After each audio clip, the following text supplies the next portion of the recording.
In this video, I'll be working out some of the homework answers from the Chapter 7 Day 3 worksheet. The first 4 problems are actually review from Day 1. Those are graphing. And then the next set of problems, 5 through 10, are solving from Day 2. So then the new information actually starts on the back with 11 through 20. Number 11 through number 15 state to find the amount that results from each investment. So I'm going to do a couple of those here. I will look at number 11, and I will look at number 15.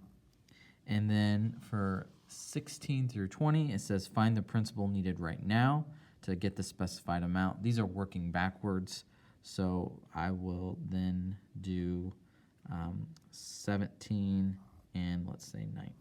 So I've got 4 problems here that I'm going to do. So let's go back up to 11. If I invest $200 and my rate is 4%, so 0.04. If the bank compounds that quarterly, which is 4 times a year, how much will I make after 2 years? So this is the formula that we learned in the notes. Remember, you'll need extra parentheses to type this into your calculator. You'll want an extra set around the power, and then you'll want an extra set around the fraction. But if you type that into your calculator, just like the way I have it written out, you should be able to get that amount. So 200, parentheses, 1 plus parentheses, 0.04 divided by 4, close, close, power, open, 4 times 2. So I will make or get $216.57. So I just made 16 and change here on that investment, which isn't a lot, but then again, I didn't invest a whole lot in this account. So if it does say continuously though, we learned in the notes that this is a different formula. That formula is A equals P e to the RT power. It's known as PERT. And this is compounded continuously. So this one, if I invest $10 at a rate of 7% for 2 years, right, I'm not going to make a whole lot off this investment. $10 is not a whole lot. But here's how you would type it in. You type in 10, then you'd have to hit second ln to bring up the e. E is a number like pi. We'll talk a little bit more about it later, but now I do the power times 2. And so I will make $11.50.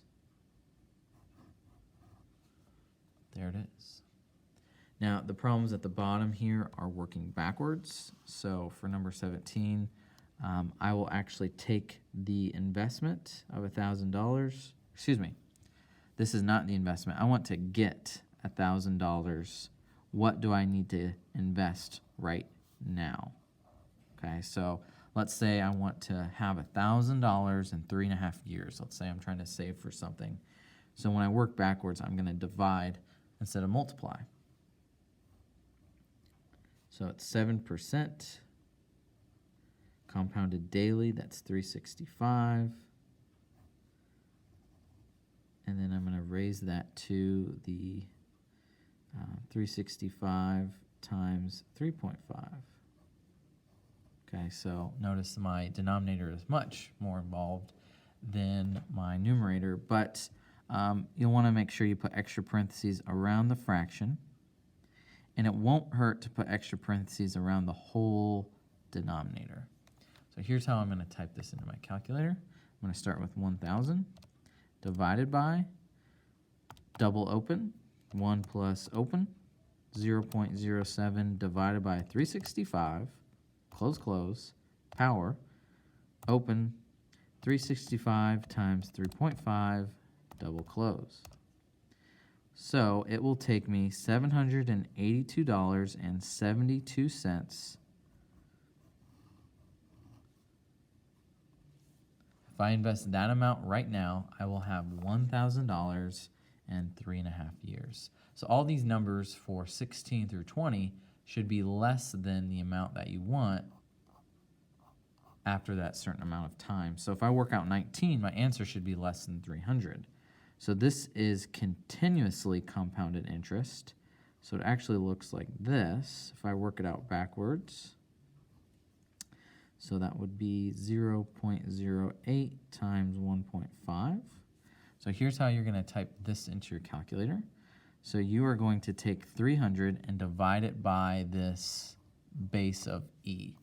So 300 divided by second ln, and then just type in the power. Just make sure you divide and not multiply. That's the only change here.